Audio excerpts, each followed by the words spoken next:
আজকে আমার আলোচনার বিষয় দ্বীনি জ্ঞান অর্জনের গুরুত্ব ও প্রয়োজনীয়তা।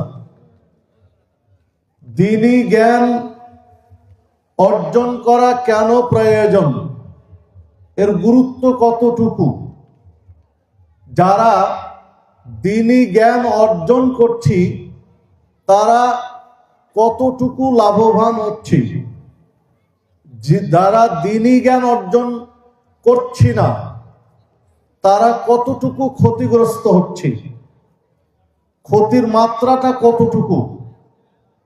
সার্বিক বিষয়গুলো কোরআন এবং সুন্নাহর আলোকে পারিপার্শ্বিক কিছু বিষয় নিয়ে কথা বলে আজকের আলোচনার ইতি টানবো ইনশাআল্লাহ। ওমা তাওফীকি ইল্লা বিল্লাহ আলাইহি তাওয়াক্কালতু ওয়া ইলাইহি উনীব। সম্মানিত দ্বীনি ভাতৃমণ্ডলী, দ্বীনি জ্ঞান অর্জনের গুরুত্ব, আমরা জ্ঞান অর্জনটাকে যদি ভাগ করি তো বর্তমান বাংলাদেশে প্রথমত দুই ভাগে বিভক্ত। একটা দ্বীনি জ্ঞান আর একটা সাধারণ জ্ঞান। সাধারণ জেনারেল লাইন আর মাদ্রাসা লাইন। তো মাদ্রাসা লাইন যখন আসলেন তখন আবার এখানেও দুটা ভাগ আছে মাদ্রাসা লাইনের ভিতরেও। একটা প্রকৃত ইসলাম নিয়ে যেখানে চর্চা হবে, আর একটা ইসলামের আংশিক কিছু বিষয় নিয়ে যেখানে চর্চা হবে, যেটাকে আলিয়া মাদ্রাসা বলা হচ্ছে। সবারই তো উপস্থিতি, আলিয়া মাদ্রাসায় আপনি চাইলেও প্রকৃত ইসলাম চর্চা করার সুযোগ আপনার সেখানে নেই, চাইলেও আপনি পারবেন না। আমি আলিয়া মাদ্রাসার বিরোধী নই বা আলিয়া মাদ্রাসার বিপক্ষে নই, কিন্তু বাস্তবতা বলছি, প্রকৃত ইসলাম যদি আলিয়া মাদ্রাসায় চান তো সেটা আপনি পাবেন না, এটা সম্ভব নয়। কারণ আলিয়া মাদ্রাসার সূচনায় আপনাকে যেতে হবে। আলিয়া মাদ্রাসার সূত্রপাত কোথা থেকে হয়েছে? ব্রিটিশ আমলে, ইংরেজদের কাছ থেকে। তো আপনি কি মনে করেন যে ইংরেজরা আপনার জন্য ভালো কিছু দিয়ে গেছে, ভালো কিছু দিয়ে যাবে? দারসে নেজামিয়া, ব্রিটিশ আমলে দারসে নেজামিয়া যেটা বা কওমি মাদ্রাসা যেটা বলা হয়, এই দারসে নেজামিয়া বা কওমি মাদ্রাসা এখনকার মানে সেটা কিভাবে চলতো ব্রিটিশ আমলে। এখনকার যারা যুব সমাজ এখন যারা, তারা কিন্তু ইতিহাস জানে না, ও শব্দগুলো বুঝবেও না হয়তো বা। মুরব্বীরা বুঝবেন। মুঠির চাল বুঝেন তো নাকি? কে কে বুঝেন মুঠির চাল? একটু হাত তুলেন তো দেখি। আলহামদুলিল্লাহ, সবাই তো বুঝেন। তো মুঠির চাল, ওই মুষ্টির চাল দিয়ে চলতো দারসে নেজামিয়া। ইসলামী শিক্ষা প্রতিষ্ঠানগুলো, কওমি প্রতিষ্ঠানগুলো মুঠির চাল দিয়ে চলতো। আর এই মুষ্টির চাল দিয়ে যে প্রতিষ্ঠানগুলো চলতো, এই প্রতিষ্ঠান থেকেই বের হয়েছিল বালাকোটে ইংরেজদের বিরুদ্ধে যুদ্ধ করার জন্য। বালাকোটে যারা উপস্থিত হয়েছিল তারা এইসব প্রতিষ্ঠানের, এই মুঠির চাল খেয়ে, মুঠির চাল দিয়ে যারা জীবনযাপন করেছে, এইসব প্রতিষ্ঠানের টিচার এবং ছাত্রদেরই অংশগ্রহণ ছিল ইংরেজদের বিরুদ্ধে। তো এই মাইন্ড সেটআপটা চেঞ্জ করার জন্য, এই মনোজগৎটা চেঞ্জ করার জন্য ওরা বিকল্প শিক্ষা ব্যবস্থা নিয়ে আসলো, যে মুসলিম ভারত উপমহাদেশের মুসলিমকে ধর্মীয় কনসেপ্ট, ধর্মীয় চেতনা দিয়ে শিক্ষা ব্যবস্থা না দিলে এরা খাবে না। তাহলে ধর্মীয় শিক্ষা ব্যবস্থা নিয়ে আসো। তখন ওরা আলিয়া মাদ্রাসা শুরু করলো, যেখানে তাদের নিজস্ব কিছু সিলেবাস। এবং ইতিহাস খুঁজে দেখেন, আলিয়া মাদ্রাসার প্রথম পর্বে যারা প্রিন্সিপাল হয়েছে, প্রথম, দ্বিতীয়, তৃতীয়, এগুলো সব ইংরেজদের ভিতরেই ছিল, মুসলিম ছিল না, ইংরেজরাই ছিল প্রিন্সিপাল। পরবর্তীতে একটা পর্যায়ে আন্দোলন করেছে ঢাকা আলিয়া মাদ্রাসা থেকে। 4টা তখন আলিয়া মাদ্রাসা, 4টা আলিয়া মাদ্রাসা সরকারি, তো তার মধ্যে ঢাকা আলিয়া একটা। তো ঢাকা আলিয়া মাদ্রাসা থেকে শুরু হলো বিদ্রোহ, যেটার মূল নায়ক ছিলেন মাওলানা আকরাম খাঁ। উনি প্রথম শুরু করেন এগুলো নিয়ে, আরো কিছু ব্যক্তি জাগ্গে এই পর্যায়ে চলে এসেছে। তো আমি যেটা বলতে চাচ্ছিলাম যে ধর্মীয় শিক্ষা বলতে দ্বীনি শিক্ষা, আমি প্রকৃত দিন এই সাইডটা নিয়ে আমি কথা বলতে চাচ্ছি আজকে। কারণ একটা বৈঠকে সবগুলো সাইড কথা বলা মুশকিল, তো একটা সাইড নিতে চাচ্ছি যে দ্বীনি শিক্ষা, ধর্মীয় শিক্ষা, ইসলামী মাদ্রাসা, কওমি মাদ্রাসা, যেখানে ধর্ম চর্চাটাই থাকবে বেশি, এইটার গুরুত্ব প্রয়োজনীয়তা। কারণ আলিয়া মাদ্রাসাগুলোর কিছু খারাপ সাইড আছে, যারা আলিয়া মাদ্রাসায় পড়াশোনা করেছে তারা জানে। আমরা যেহেতু পরীক্ষা দিয়েছি, আমাদের কওমি ব্যাকগ্রাউন্ড, দারসে নিজামিয়া বা কওমি থেকে আমরা পড়াশোনা করা, কিন্তু ডিগ্রির জন্য Dakhil, Alim, Fazil, Kamil, honours, masters, MPhil, PhD গুলো করেছে। এগুলো প্রয়োজন, মানুষ এগুলো ছাড়া মূল্যায়ন করতে চায় না, তাই নিয়েছি। তো আলিয়া মাদ্রাসার সংশ্লিষ্ট ব্যক্তিরা দেখেন তাদের নকলের প্রবণতাগুলো কি। সহিহ বুখারীর গাইড থেকে ছিঁড়ে নিয়ে নকল করতে দ্বিধাবোধ করে না, এই মানসিকতা আছে।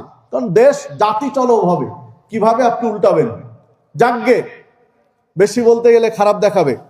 তো যেটা বলছিলাম যে দ্বীনি শিক্ষা কেন অর্জন করবেন, কেন অর্জন করা দরকার, সূচনায় যেতে হবে।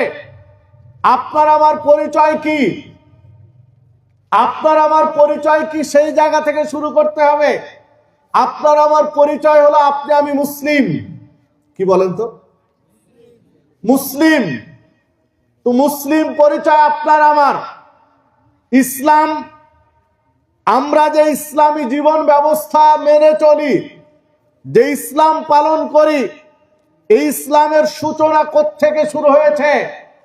এই ইসলামের সূচনা হলো রাসূলুল্লাহ সাল্লাল্লাহু আলাইহি ওয়াসাল্লাম জাহেলি যুগের, অন্ধকার যুগের, বর্বর অসভ্য যুগের মানুষদের কৃষ্টি, কালচার, সভ্যতা, সংস্কৃতি, চলা ফিরা, লেনদেন, আচার ব্যবহার পছন্দ করতে পারেননি।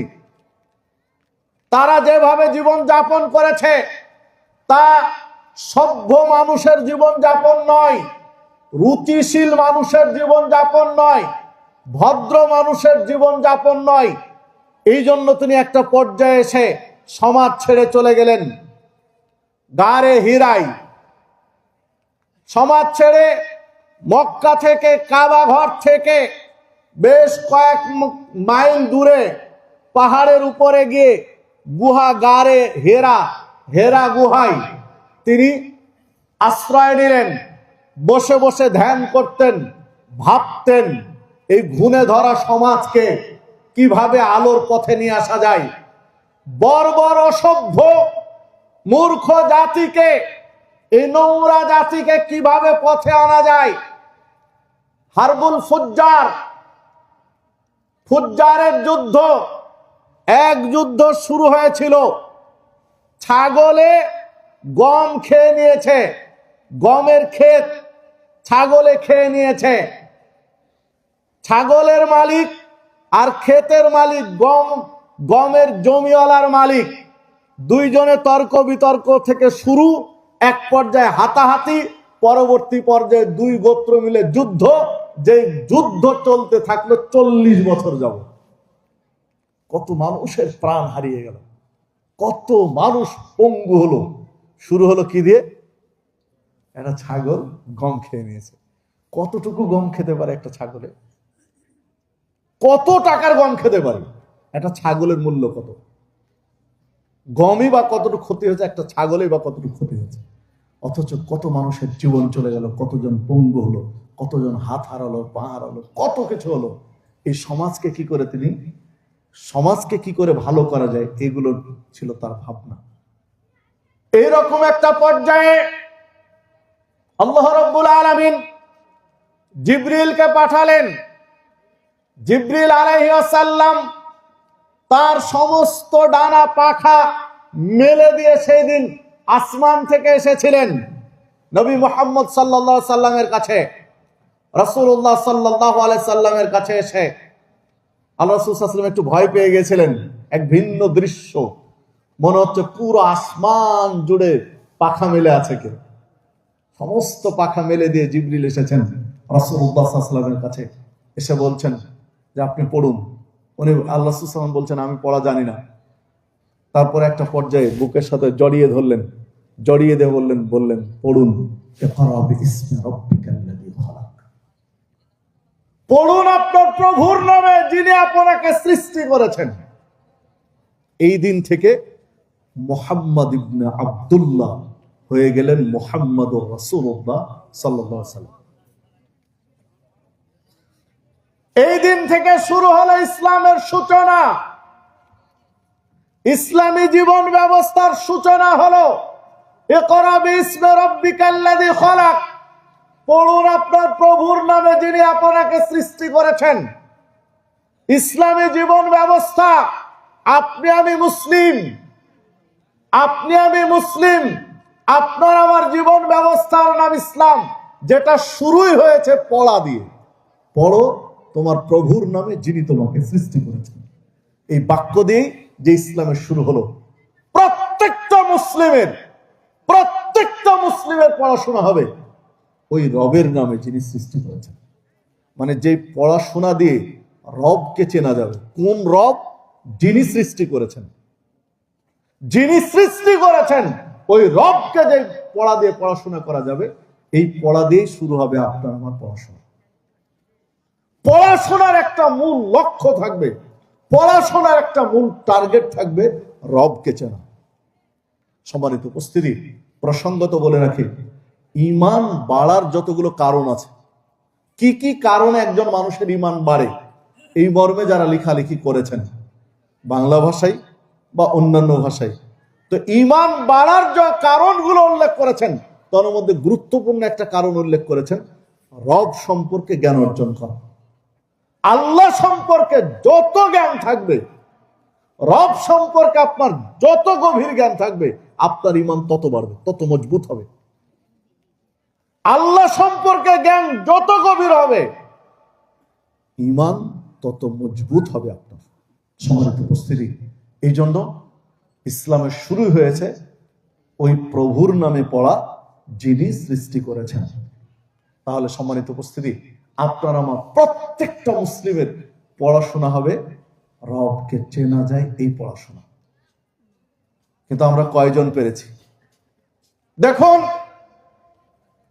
একটা স্কুলের ক্লাস 6-এ পড়ে, ক্লাস 7, 8, 9-এ পড়ে, ক্লাস 10-এ পড়ে, হয়তোবা ইন্টারমিডিয়েট ফার্স্ট ইয়ার সেকেন্ড ইয়ারে পড়ে, স্নাতক উত্তর হয়ে এসেছে, স্নাতক পাশ করে এসেছে, তারপরেও রব সম্পর্কে মৌলিক যে আকীদা জিজ্ঞাসা করেন অনেকেই পারবে না।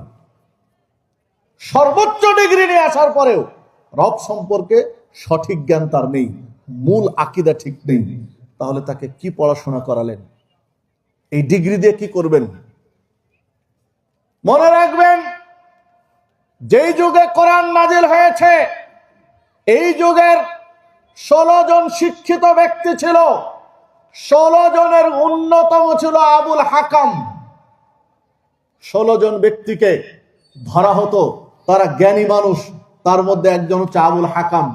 ওই যুগকে আপনি তুড়ি মেরে উড়িয়ে দিবেন যে তার একেবারে অজ্ঞ মূর্খ। জিনা জাহেলি যুগের 7 জন কবি বলা হতো সাবুল মুআল্লাকা, 7টা কবিকে বলা হতো। তারা সারা বছরে কবিতা চর্চা করে যে ফার্স্ট হতো, সারা বছরের কবিতায় যে ফার্স্ট হতো, তার কবিতাটা স্বর্ণাক্ষরে লিখে কাবা ঘরের দরজা বরাবর ঝুলিয়ে দেওয়া হতো, সারা বছর ঝুলতো। পরবর্তী বছরে যে ফার্স্ট হতো তার কবিতা সেখানে ঝুলিয়ে দিত। এইরকম 7 জন কবি ছিল। তাদের ভাষা শৈলী, আরবির জ্ঞান, আরবির বাক্যরীতি, আরবির শব্দ চয়ন আশ্চর্য হতে হয়। বিধায় এই লোকগুলোকে আপনি মূর্খ বলতে পারবেন না। যারা পড়াশোনা জানতো না আপনার বলা মুশকিল। আবুল হাকাম তাদের শ্রেষ্ঠ জ্ঞানীদের একজন। আবুল হাকাম মানে জ্ঞানীর পিতা, অনেক জ্ঞান রাখতো। পরবর্তীতে এসে কোরআন নাজিল শুরু হলো, ইসলামী জীবন ব্যবস্থা শুরু হলো। 16 জনের একজন ছিলেন উমারে ফারুক রাদিয়াল্লাহু আনহু।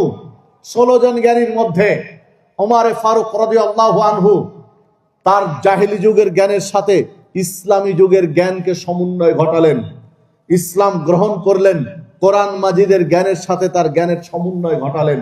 ওমরে ফারুক রাদিয়াল্লাহু আনহু পৃথিবীর ইতিহাসে শ্রেষ্ঠ ব্যক্তিদের তিনি একজন।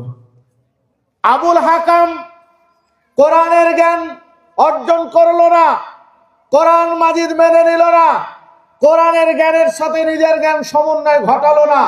তার উপাধি হলো আবু জাহাল। আবু জাহাল, আবু জাহেল, যেটাই বলেন না কেন, মানে মূর্খের পিতা। ও কিন্তু মূর্খ ছিল না, জ্ঞানীদের একজন ছিল। তারপরও ইসলামী জ্ঞানের সাথে নিজের জ্ঞানের সমন্বয় না ঘটানোর জন্য তার নাম হয়েছে আবু জাহেল। সম্মানিত উপস্থিতি, এখনো যদি অনেক ডিগ্রি অর্জন করেন, অনেক ডিগ্রি আছে, ইসলামী জ্ঞান আপনার মধ্যে নেই, রবকে চেনা যাবে জানা যাবে সেই জ্ঞান নেই, তাহলে ওই আবু জাহাল আর আপনার আবু জাহালের মধ্যে পার্থক্য কি? কবরে প্রশ্ন হবে কয়টি? তিনটি। কয়টি? তিনটি। কি কি? মান রব্বুকা, রবকে। রব্বি আল্লাহ, আল্লাহ। একটু ঠান্ডা মাথায় বুঝবেন, আমি এখন যে কথাটা বলছি একটু ঠান্ডা মাথায় বুঝবেন, বোঝা দরকার। মা বোনরাও বুঝবেন, শান্তভাবে বুঝবেন। মান রব্বুকা, রবকে। রব্বি আল্লাহ, আমার রব আল্লাহ। মা দিনুকা, দিন কি? দীনুল ইসলাম, আমার দিন হচ্ছে ইসলাম, জীবন ব্যবস্থা ইসলাম। মাহাদার রাজুল আল্লাযী বুইসা ফীকুম, এই লোকটিকে, যে লোকটিকে তোমাদের কাছে পাঠানো হয়েছিল, ওয়া রাসূলুল্লাহ, তিনি হচ্ছেন রাসূলুল্লাহ সাল্লাল্লাহু আলাইহি ওয়াসাল্লাম। এই তিনটা প্রশ্ন তো, তাই না? এবার আরেকটা জেনে রাখেন, কবরে এই তিনটা প্রশ্নের উত্তর দিলে আরেকটা প্রশ্ন জিজ্ঞাসা করা হবে। তাহলে কয় নম্বর প্রশ্নটা? 4 নম্বর। তাহলে কবরে প্রশ্ন হবে কয়টা? 4টা। চতুর্থ প্রশ্ন করা হবে, তিনটা উত্তর দিতে পারলে, মা ইউদরিকা, তুমি জানলে কিভাবে? মা ইউদরিকা, তুমি কিভাবে জানলে, কিভাবে শিখলে, কে শিখালো, কে জানালো যে তোমার রব আল্লাহ, তোমার দিন ইসলাম, ইনি তোমাদের নবী মুহাম্মদ সাল্লাল্লাহু আলাইহি ওয়াসাল্লাম, এটা জানলে কিভাবে? তখন লোকটা বলবে, করাআতু কিতাবাল্লাহ, আল্লাহর কিতাব তেলাওয়াত করে জেনেছি। করাআতু কিতাবাল্লাহ, আল্লাহর কিতাব পড়েছি। ফাআমানতু, অতঃপর তার উপরে ঈমান এনেছি। ওয়াসাদ্দাকতু, এবং তা সত্যায়ন করেছি, মানে মেনে চলার চেষ্টা করেছি। কয়টা কথা বলবে? 3টা। তুমি জানলে কিভাবে? আল্লাহর কিতাব পড়েছি মানে কোরআন পড়েছি, ঈমান এনেছি, মেনে চলার চেষ্টা করেছি। এটা 4 নম্বর প্রশ্নের উত্তর বলবে। ওয়ানাদা মুনাদিম মিনাস সামা, তখন আসমান থেকে আহ্বান জানা হবে, ডাক দেওয়া হবে আসমান থেকে, বলা হবে সাদাকা আবদি। কে ডাক দিবেন? আল্লাহ। আল্লাহ ডাক দিয়ে বলবেন ফেরেশতাকে, যে ফেরেশতা কবরের সওয়াল জবাব নিচ্ছেন, প্রশ্ন উত্তর করছেন, ওই ফেরেশতাকে বলবেন, সাদাকা আবদি, আমার বান্দা সত্য বলেছে, সঠিক জবাব দিয়েছে, বিধায় তার পরনে জান্নাতের পোশাক পরিয়ে দাও, তাকে জান্নাতের বিছানা বিছিয়ে দাও, তার কবরে জান্নাতের সাথে তার কবরের একটা সংযোগ স্থাপন করে দাও। সম্মানিত উপস্থিতি, তাহলে 4 নম্বর প্রশ্ন কি ছিল বলেন তো? তুমি জানলে কিভাবে?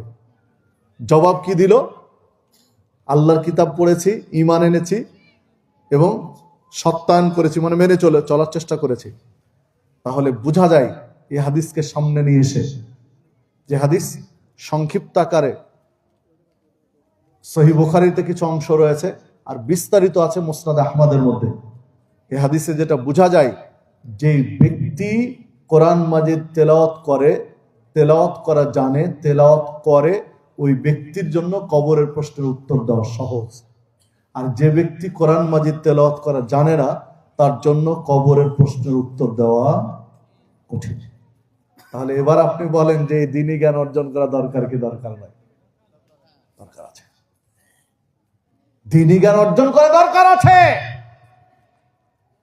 হ্যাঁ, হতে পারে মক্তবে, হতে পারে দারুল হিকমা সালাফিয়াতে, হতে পারে আর কোনো মাদ্রাসায়, কিন্তু দিনী জ্ঞান অর্জন করতে হবে। না করলে আপনি ধরা খেয়ে যাবেন, একটা পর্যায়ে আপনি ঠেকে যাবেন। দেখুন, দিনী জ্ঞান, ধর্মীয় জ্ঞান অর্জন দরকার কেন? আল্লাহ রাব্বুল আলামিন সূরা মুহাম্মাদের মধ্যে বললেন, ফা'লাম আন্নাহু লা ইলাহা ইল্লাল্লাহ ওয়াস্তাগফির লিযামবিক। ইলম অর্জন করো, আগে জ্ঞান অর্জন করো এই বিষয়ে যে আল্লাহ ব্যতীত হক কোনো মাবুদ নেই, আল্লাহ ব্যতীত সত্য কোনো মাবুদ নেই, এই বিষয়ে জ্ঞান অর্জন করো। অতঃপর পাপের জন্য ক্ষমা চাও। পাপের জন্য ক্ষমা চাওয়াটা আমল, পাপের জন্য ক্ষমা চাওয়াটা আমল। আমল করার আগে জ্ঞান অর্জন করতে বললেন আল্লাহ রাব্বুল আলামিন। এই জন্য ইমাম বুখারী রাহমাতুল্লাহ আলাইহি, ইমাম বুখারী রাহিমাহুল্লাহ, তিনি একটা বাব বা অধ্যায় রচনা করেছেন। তার সহিহুল বুখারীর মধ্যে একটা অধ্যায় রচনা করেছেন, আল ইলমু ক্বাবলাল কওলি ওয়াল আমাল। কোনো কথা বলা বা কোনো আমল করার পূর্বে ইলম অর্জন করা।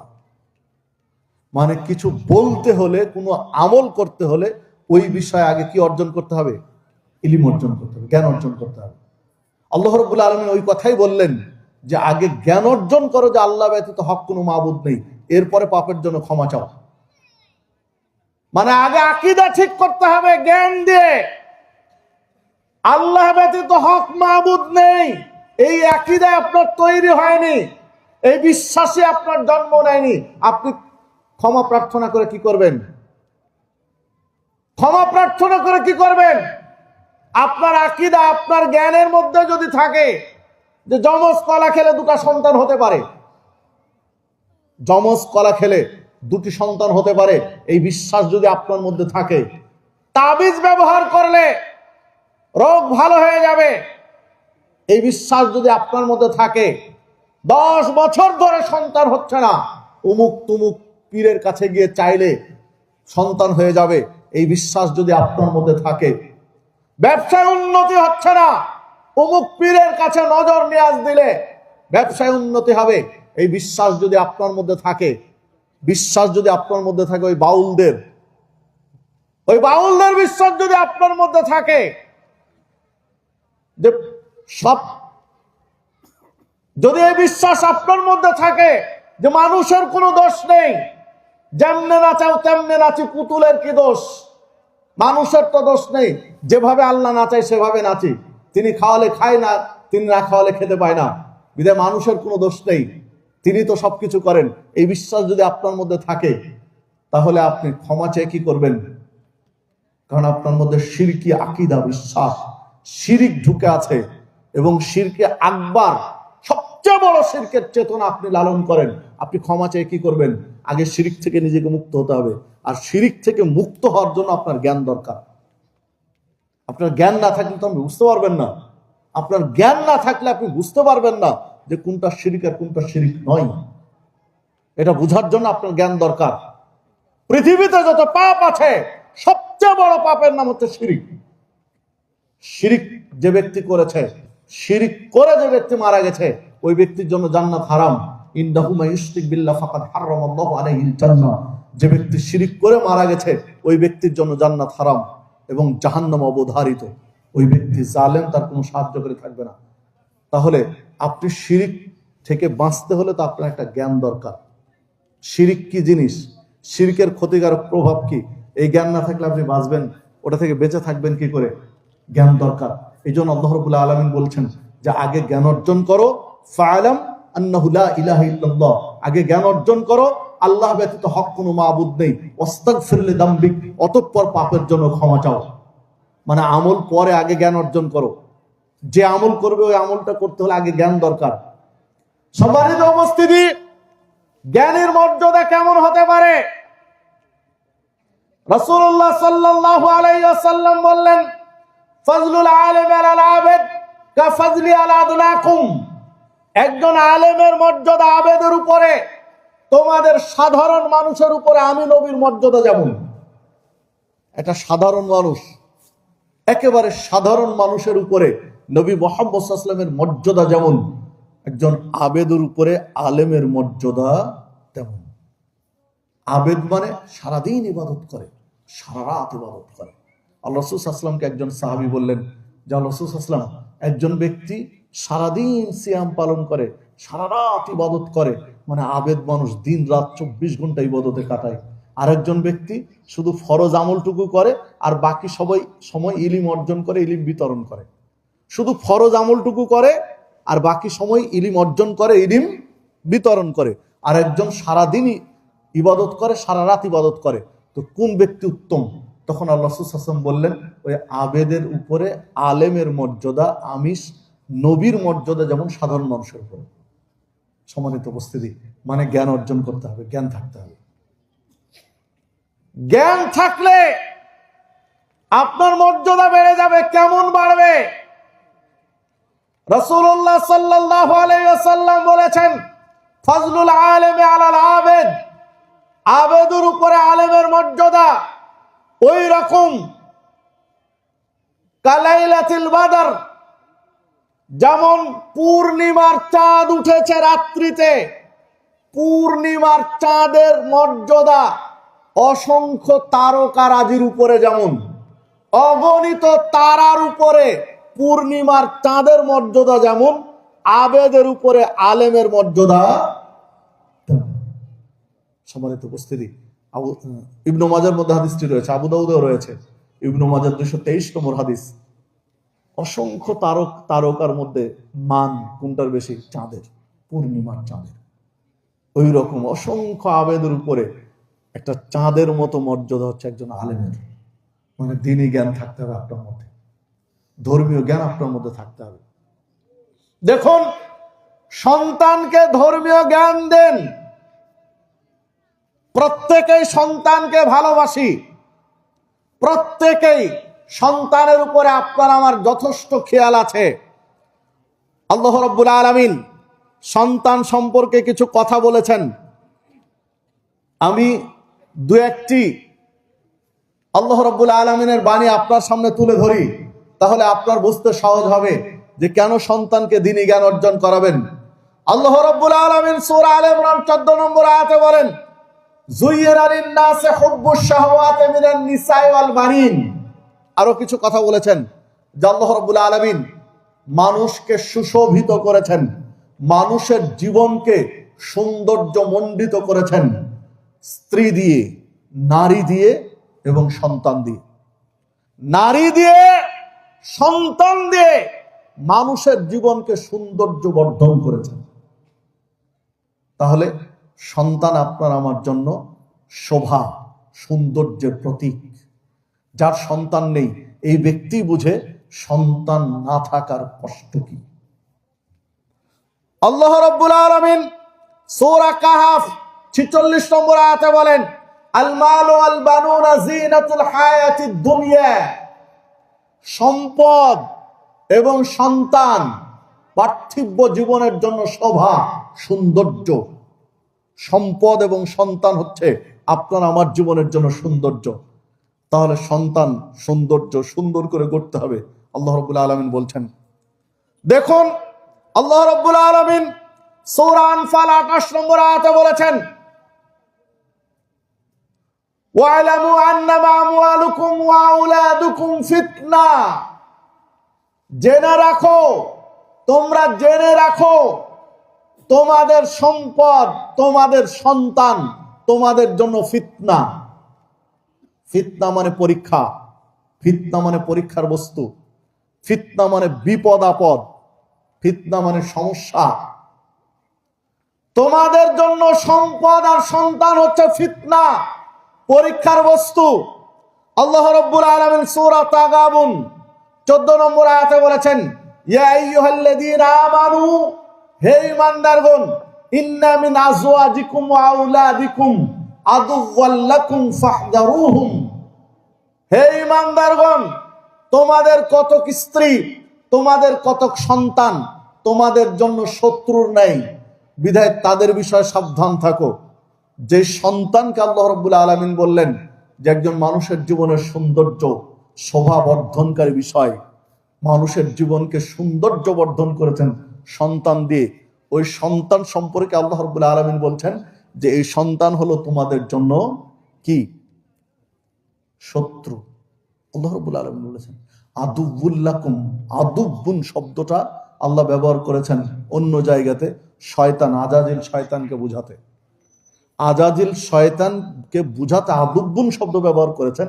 ওই একই শব্দ আল্লাহ রাব্বুল আলামিন সন্তানের ক্ষেত্রেও ব্যবহার করেছেন, যে তোমাদের সন্তান আদুবুন লাকুম, তোমাদের জন্য শত্রু। আল্লাহ রাব্বুল আলামিন সূরা মুনাফিক 9 নম্বর আয়াতে বলেন, ইয়া আইয়ুহাল্লাযীনা আমানু, হে ঈমানদারগণ, লা তুলহিকুম আমওয়ালুকুম ওয়ালা আওলাদুকুম আন যিকরিল্লাহ, তোমাদের সম্পদ, তোমাদের সন্তান যেন আল্লাহর জিকির থেকে তোমাদেরকে গাফেল না রাখে। ওমাই ইয়াফআল যালিকা ফাউলাইকা হুমুল খাসিরুন, যে ব্যক্তিকে সম্পদ বা সন্তান গাফেল রাখবে আল্লাহর স্মরণ থেকে, আল্লাহ জিকির থেকে দূরে রাখবে, এই লোকগুলো হচ্ছে ক্ষতিগ্রস্ত। আল্লাহ রাব্বুল আলামিন বলেছেন। সম্মানিত উপস্থিতি, তাহলে সন্তান শত্রুর মতো হতে পারে কখনো কখনো। এই সন্তানকে সম্পদে পরিণত করতে হবে, সন্তানকে সম্পদে পরিণত করতে হবে।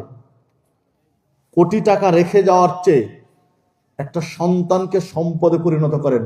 কোটি টাকা রেখে গেলেন কিন্তু সন্তান মানুষ করতে পারলেন না, হবে কি? এই সন্তান আপনার 1 কোটি টাকা নষ্ট করে দিতে পারে, জুয়া খেলে এমনিতেই নষ্ট করে দিতে পারে। এই সন্তান অন্যভাবে খরচ করে, বাজে খরচ করে উড়িয়ে দিতে পারে। হ্যাঁ, সম্পদ খরচ করেছেন সন্তানের পিছনে, সন্তানটা মানুষের মতো মানুষ করেছেন, দেখেন হয়তো ওই সন্তান আবার কোটি টাকার সম্পদ গড়ে দিবে।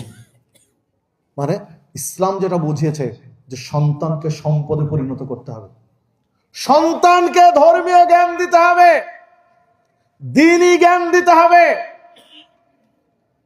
নতুবা দেখুন, ভদ্রতা, ভদ্রতা, সভ্যতা, আপনার ভদ্রতা সভ্যতারই যদি সংজ্ঞায় নিয়ে আসি, তাহলে দেখুন স্কুল কলেজ ভার্সিটির বহু ছাত্রকে পাবেন, অসংখ্য ছাত্রকে পাবেন যারা যে পোশাকটা পরে, এই পোশাক পরে বসে পেশাব করার সুযোগ থাকে না, তারা পেশাব করে দাঁড়িয়ে।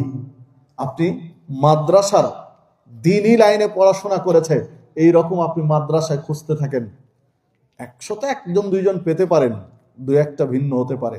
আপনি অধিকাংশই শতকরা 98-99 জনকেই পাবেন যে তারা বসে পেশাব করে, দাঁড়িয়ে পেশাব করে না। পার্থক্য এখানে আপনি দেখেন দুইটার মধ্যে। স্কুল কলেজ ভার্সিটি পড়ুয়া আর ব্যাকগ্রাউন্ড হচ্ছে মাদ্রাসা, দ্বীনি লাইনে পড়াশোনা করেছে, দেখেন বসে পেশাব করে ও দাঁড়িয়ে পেশাব করে। দাঁড়িয়ে পেশাব করা বলেন তো এটা কি ভদ্রতা না সভ্যতা? এটা কি ভদ্রতার মধ্যে পড়ে?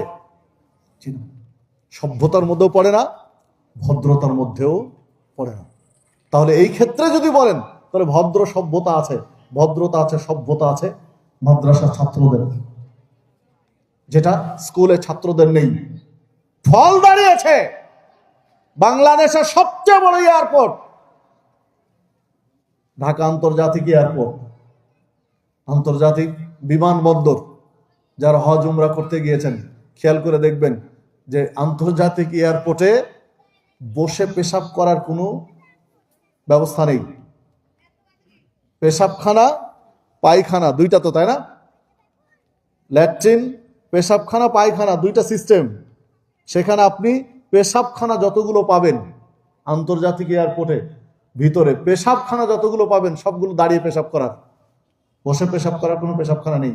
যদি বসে পেশাব করতে চান তাহলে আপনাকে যেতে হবে মানে টয়লেটে, মানে পায়খানার প্যানে বসে আপনাকে পেশাব করতে হবে। কারণ ওই এয়ারপোর্ট যারা নিয়ন্ত্রণ করছে, এয়ারপোর্টের যারা মেকানিজম দ্বারা সবকিছু যারা ঠিকঠাক করছে, তারা হচ্ছে ওই শিক্ষায় শিক্ষিত, তারা দ্বীনি ব্যাকগ্রাউন্ড থেকে কেউ যায়নি। দ্বীনি ব্যাকগ্রাউন্ড থেকে যদি যেত তাহলে কেন? এটা তো বাংলাদেশ, যেখানে শতকরা 89% মুসলিম, তাহলে এখানে তো কিছু বসে পেশাব করার পেশাবখানা রাখা দরকার ছিল।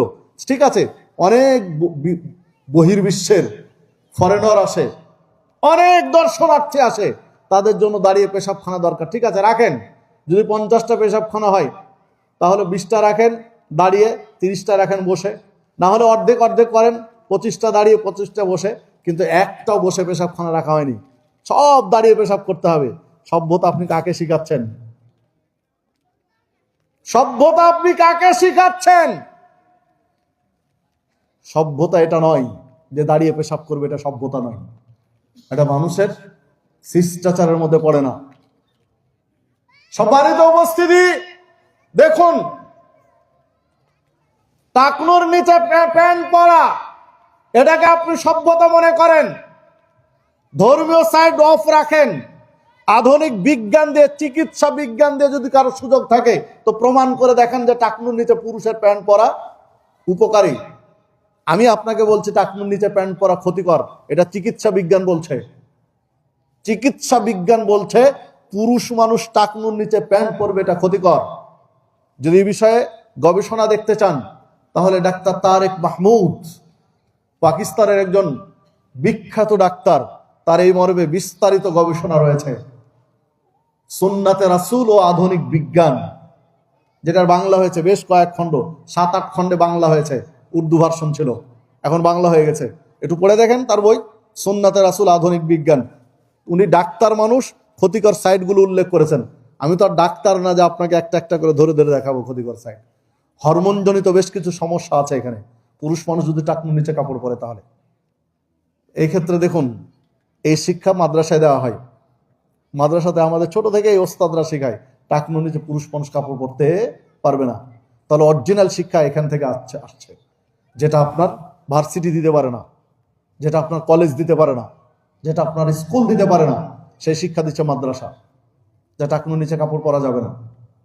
পক্ষান্তরে নারীদের টাকনুর নিচে কাপড় পরতে হবে, কারণ তাদের বিষয়টা উল্টো। তাপমাত্রা শরীরে পুরুষের চেয়ে নারীর বেশি, পুরুষের চেয়ে নারীর তাপমাত্রা শরীরে বেশি বিভিন্ন কারণে। এই জন্য তাদের পোশাকের সংস্কৃতিতে পার্থক্য করা আছে, ওখানেও হরমোনজনিত কিছু বিষয় রয়েছে। এটা ওনার বইয়ে আমি প্রথম এই বিষয়টা বিস্তারিত পড়ি আর কি। ডাক্তার তারেক মাহমুদ, সুন্নাতে রাসূল আধুনিক বিজ্ঞান। সম্মানিত উপস্থিতি, যে কথা বলছিলাম যে দেখুন, এই শিক্ষা কিন্তু মাদ্রাসায় দেওয়া হয়। মাদ্রাসার একটা স্টুডেন্ট, বালিকা শাখা, মহিলা মাদ্রাসা, তাদেরকে শেখানো হয় যে তোমাদের উপরের বোরকা পরো বা হিজাব পরো বা যেটা পরো, একদম পায়ের পাতা ছুঁয়ে থাকে, যেন মাটি ছেঁচড়িয়ে যেন চলে, যেন উপরে উঠে না যায়। অথচ দেখুন, স্কুল কলেজ ভার্সিটিতে যাবেন, মেয়েদের তারা টাকনুর উপরে কাপড় পরে, পা অনেকটা বের করে রাখতে তারা স্বাচ্ছন্দ্য বোধ করে, আর পুরুষরা টাকনুর নিচে কাপড় পরতে স্বাচ্ছন্দ্য বোধ করে। মানে উল্টোটা শেখানো হয়, উল্টোটাকে সংস্কৃতি বা সভ্যতার মধ্যে নিয়ে এসেছে। সম্মানিত উপস্থিতি, এই জন্য আপনাকে দ্বীনি শিক্ষা ব্যবস্থায় আসতে হবে। দেখুন, কেউ বলতে পারেন যে দ্বীনি শিক্ষা, ধর্মীয় শিক্ষা আসলাম, তাহলে ডাক্তার, ইঞ্জিনিয়ার, ব্যারিস্টার, প্রফেসর এগুলো হতে হবে না। জি, হতে হবে, আপনার সাথে আমি একমত, কিন্তু আপনার মাইন্ড সেট আপ চেঞ্জ করতে হবে। আপনার এলাকায় পারিলাতে 10টা বাড়ি, 10টা বাড়িকে আপনি সামনে নিয়ে আসেন, 10টা বাড়ি আপনি ঘুরে ঘুরে দেখেন। 10টা বাড়ির ভিত যখন দিয়েছে, ভিতের নিচে যান, মাটির নিচে যান, 10টা বাড়িতে মাটির নিচে কোনো ডিজাইন নেই। মাটির নিচে বেজ ঢালাই দিয়েছে, রড দিয়ে সিমেন্ট দিয়ে খাড়া করে তুলেছে, মাটির নিচে কোনো কারো ডিজাইন নেই। কারো বাড়ির মাটির নিচে ডিজাইন নেই, একেবারে সিম্পল ভাবে উঠিয়েছে। ডিজাইন শুরু হয়েছে থেকে? মাটির উপর থেকে। 10টা বাড়ির ডিজাইন 10 রকম, ডিজাইনটা হয়েছে মাটির উপরে থেকে, কিন্তু বেশ ভিতরে মাটির নিচে কারোই ডিজাইন নেই।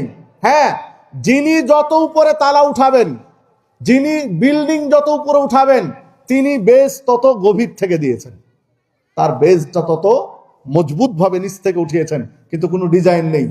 আমি আপনাকে এই যে উদাহরণ দিয়ে এটা বোঝাতে চাচ্ছি যে ইসলামী শিক্ষা, ধর্মীয় শিক্ষাটা হবে একজন মানুষের জীবনের বেস ঢালাই। এখানে কোনো ডিজাইন নেই, বেস ঢালাই হবে, এটা ফাউন্ডেশন হবে, এটা ভিত্তি হবে। এটা স্কুলে পড়ুক আর কলেজে পড়ুক আর ভার্সিটিতে পড়ুক, যে লাইনে যাবে। মুসলিম ঘরে জন্ম নিয়েছে মানে তাকে জানতে হবে কোরআন মাজিদ, শিখতে হবে কোরআন মাজিদ। তার জীবন চলতে মৌলিক যে দোয়া কালাম দরকার সেটা থেকে আবশ্যিকভাবে জানতে হবে। মানে বেস ফাউন্ডেশন হবে এটা প্রত্যেকেই, মানে ক্লাস 7-8 পর্যন্ত বাধ্যতামূলক করতে হবে ধর্মীয় শিক্ষা প্রত্যেকেই। জীবন চলতে তার যে দোয়া দরুদ, সালাত পড়তে যে দোয়া দরুদ লাগে, জীবন চলতে যে মাসালাটুকু লাগে, কোরআন মাজিদ তেলাওয়াত লাগে, এইটা থেকে নিশ্চিতভাবে জ্ঞান অর্জন করতে হবে প্রত্যেকেই, ছেলে হোক চাই মেয়ে হোক।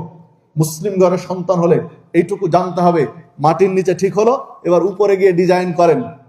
মূল জ্ঞান এসেছে, এরপরে কাকে ডাক্তার বানাবেন, কাকে ইঞ্জিনিয়ার বানাবেন, কাকে ব্যারিস্টার বানাবেন, কাকে প্রফেসর বানাবেন, এবার আপনি আপনার মতো করে তাকে জ্ঞান শেখান, অসুবিধা নেই, কারণ তার বেসটা ঠিক আছে, তার মৌলিক যে জ্ঞান এইটা ঠিক আছে।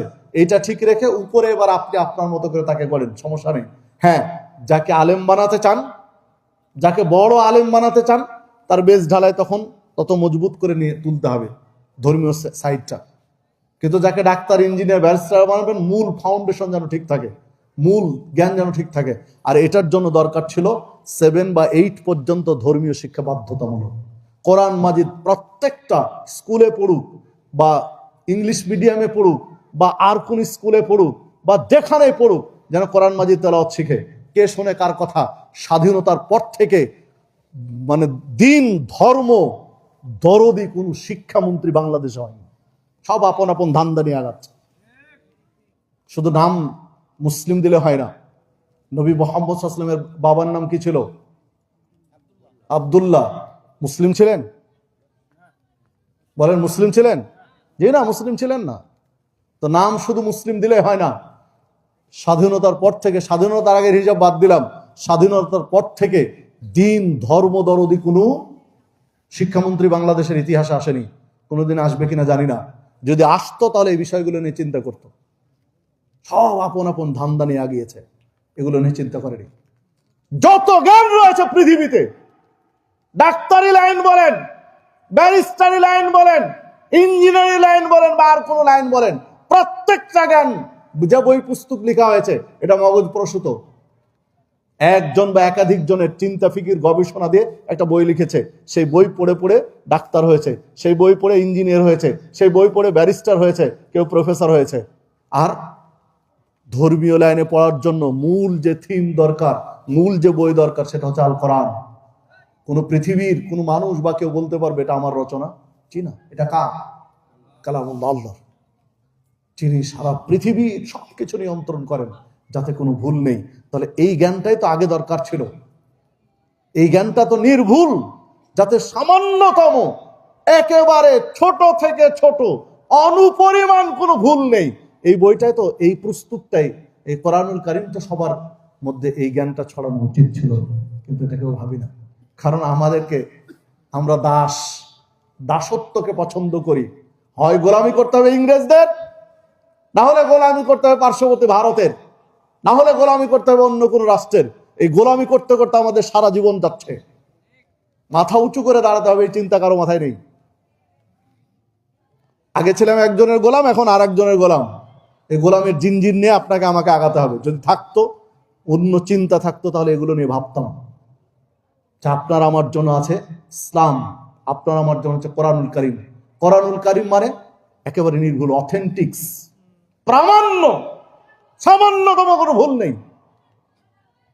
ইহুদি খ্রিস্টানদের কোরআন এবং সুন্নাহ গবেষণাগার যত বড় বড় রয়েছে, বিজ্ঞানের সাইটগুলো উদ্ধার করার জন্য মুসলিমদের এত বড় বড় গবেষণাগার নেই। তারা কোরআন মাজিদ নিয়ে গবেষণা করে, তারা হাদিস নিয়ে গবেষণা করে। তারা মনে করছেন ইসলাম গ্রহণ করার জন্য করে, যে না, এইখান থেকে বিজ্ঞানের সূত্র আবিষ্কারের জন্য করে। কারণ তারাও জানে কোরআন মাজিদ এবং হাদিসে যে বিজ্ঞানের থিমগুলো দেয়, এগুলো একেবারে পরিপক্ক, এতে কোনো ভুল নেই, এটাও তারা বিশ্বাস করে। এই জন্য ওটা নিয়ে তারা গবেষণা করে। কিন্তু আমাদের এগুলো গবেষণা নেই। কোরআন এবং সুন্নাহ নিয়ে গবেষণা আছে ফিকহি। তো যে কথা বলছিলাম, যে দেখুন, আপনাদের এই চাহিদা পূরণের জন্য হচ্ছে দারুল হিকমাহ সালাফিয়া আজকে হয়তো বা ছোট পরিসরে আছে, ভবিষ্যতে কত দূরে যাবে আমরা কেউ জানি না। ভবিষ্যতের জ্ঞান আমাদের নেই। বিধায় এই প্রতিষ্ঠানগুলোর দিকে খেয়াল রাখা আপনার আমার সবার দায়িত্ব। সবার নজর রাখা দরকার এই প্রতিষ্ঠানগুলোর দিকে। দারুল হিকমা সালাফিয়া, এটা আপনাদের একদম বাড়ির কাছে হয়েছে, আপনাদের বাড়িতেই হয়েছে। এটা আপনার আমার জন্য সৌভাগ্য। একে সাপোর্ট দেওয়া, সব ধরনের সাপোর্ট দেওয়া আপনার আমার জন্য নৈতিক দায়িত্ব, উচিত। এটার খেয়াল রাখা উচিত। সাপোর্ট দিবেন কিভাবে? অর্থনৈতিকভাবে সাপোর্ট দিবেন, সন্তান দিয়ে সাপোর্ট দিবেন, দোয়া করে, পাশে দাঁড়িয়ে, উৎসাহ দিয়ে, প্রেরণা দিয়ে। সব দিক থেকে আপনার আমার অংশগ্রহণ দরকার। সম্মানিত উপস্থিতি, ছেলে মেয়েকে কোরআন এবং সুন্নাহর মূল জ্ঞানটা দেন, ক্লাস 6, 7 এরকম পর্যন্ত দিয়ে। তারপরে এবার আপনি নির্বাচন করাবেন কোন লাইনে কিভাবে পড়াতে চান। আলেম বানাতে চাইলে এই সাইডে, না হলে অন্য সাইডে নিয়ে যান, কিন্তু মূল জ্ঞানটা যেন তাদের ভিতরে থাকে।